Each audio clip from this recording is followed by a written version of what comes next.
මීට අවුරුදු 2500කට කලින් මේ ලෝකෙ පහළ වුණා ගෞතම කියන සම්මා සම්බුදුරජාණන් වහන්සේ. උන්වහන්සේ මේ ලෝකෙ තියෙන සියලුම දැනුම් පද්ධති ගැන මේ ලෝක සත්වයා ගැන සම්පූර්ණයෙන්ම සර්වඥතා ඥානය ඔස්සේ අවබෝධ කරගන්නට යෙදුණා. පිංගතුණී බුදුරජාණන් වහන්සේ නැත්නම් ඒ ශාස්ත්‍රඥ වහන්සේගේ දේශනාව අද වෙනකොට මුළු මහත් ලෝකයේ තුලම ප්‍රචලිත වෙලා තියෙන උතුම් වූ දර්ශනයක්. මේක සාමාන්‍යයෙන් ආගමක් නෙවෙයි. මේක දර්ශනයක්. ඒකට හේතුව මේ දර්ශනය තුල ඕනම කෙනෙකුට අනුගමනය කරන්න පුළුවන් තමන්ගේ ජීවිතය තුලින් දකින්න පුළුවන් වැඩපිළිවෙලක් තමයි උන්වහන්සේගේ ඉගැන්වීම අතර තියෙන්නේ. මේ ඉගැන්වීම ලෝකයට හැම කාලෙම මතුවෙන්නේ නැහැ.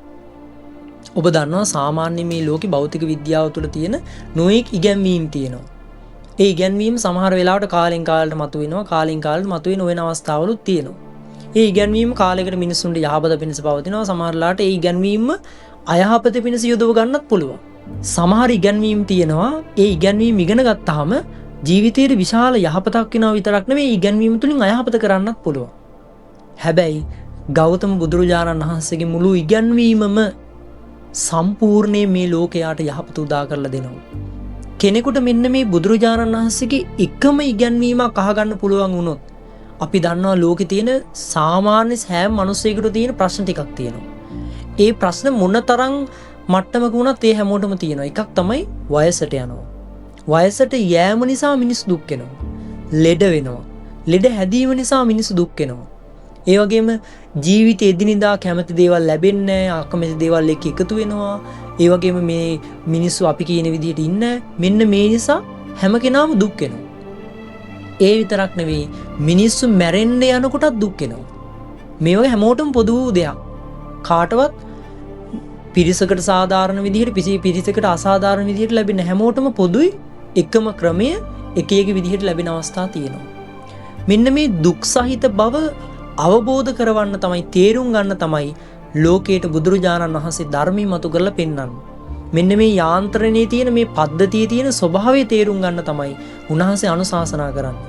කෙනෙකුට මේ ලෝකේ කෙලෙස් දියුණු කරන්න, ඇහැ පිනවන්න, කන පිනවන්න, මෙහිම ජීවත් වෙන්න කියලා අහන්න නොඑක් අකුසල ධර්මයන් දියුණු කරන පද්ධතීන් ගැන අහන්න ලැබෙනකොට කෙනෙකුට මේ පද්ධතිය තුල අවබෝධය ලබා ගන්න විදිහ, ඒ පද්ධතිය තුල ජීවත් වෙලා ඒ පද්ධතිය තුලින්ම අවබෝධය ලබා ගන්න විදිහ බුදුරජාණන් වහන්සේගේ ධර්මයේ තුල අහන්න ලැබෙනවා කියන්නේ ඒක ඒ කෙනා ලබන මේ ලෝකේ වටිනම දෙයක්. එක බණ පදයකින් මිනිස්සෙකුගේ ජීවිතය සම්පූර්ණ වෙනස් වෙනවා. ඔබ හිතන්න අඟුලිමාල ගැන මිනිසු දහස් ගාණක් මැරුවා, මිනිසුන්ට හිංසා කරා, පීඩා කරා, එක බණ පදයකින් ජීවිතය වෙනස් වුණා. ජීවිතයේ තියෙන සියලු ප්‍රශ්න එයාගේ ජීවිතෙන් අයින් වෙලා ගියා.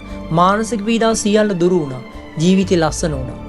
ඒ නිසා කෙනෙකුට මේ බුදුරජාණන් වහන්සේගේ ධර්මය අහන්න ලැබෙනවා කියලා කියන්නේ ඒක අතිශයම වාසනාවන්ත අවස්ථාවක්. එවැනි වටිනා අවස්ථාවක් මේ ලෝකේ කිසිම කෙනෙකුට හම්බෙන්නේ නැහැ. ඔබ නිකමට හිතන්න මේ ලෝකේ මිනිස්සෙකුට සාමාන්‍ය මණිකක් හම්බ වෙනවා.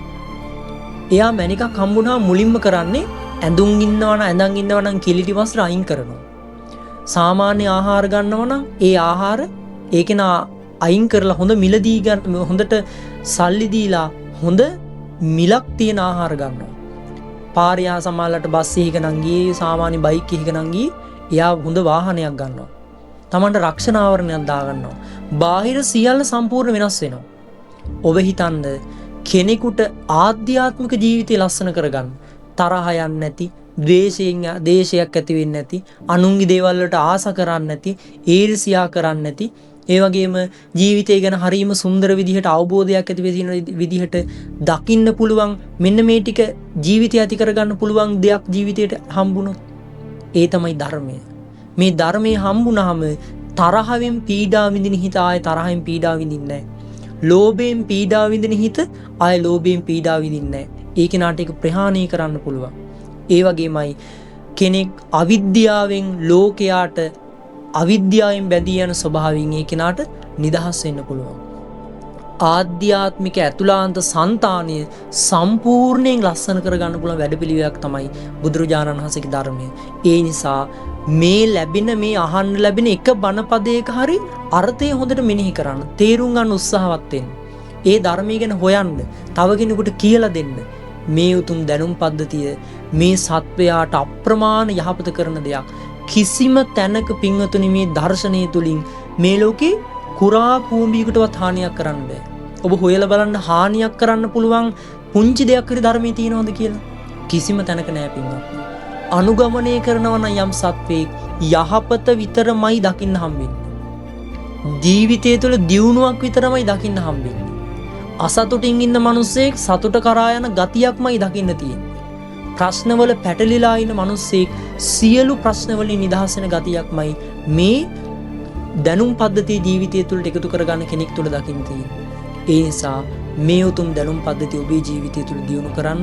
ඔබට මේ දැනුම් පද්ධතිය හම්බෙච්ච වෙලාවේ ජීවිතයේ ප්‍රායෝගිකව වැඩපිළිවෙලක් ඇති කරගන්න උත්සාහවත් වෙන්න කියලා ඔබ හැම දිනාටම අපි ආරාධනා කරනවා සහ ඔබ වෙනුවෙන් අපි ප්‍රාර්ථනා කරනවා. හැම දිනාටම තෙරුවන් සරණයි.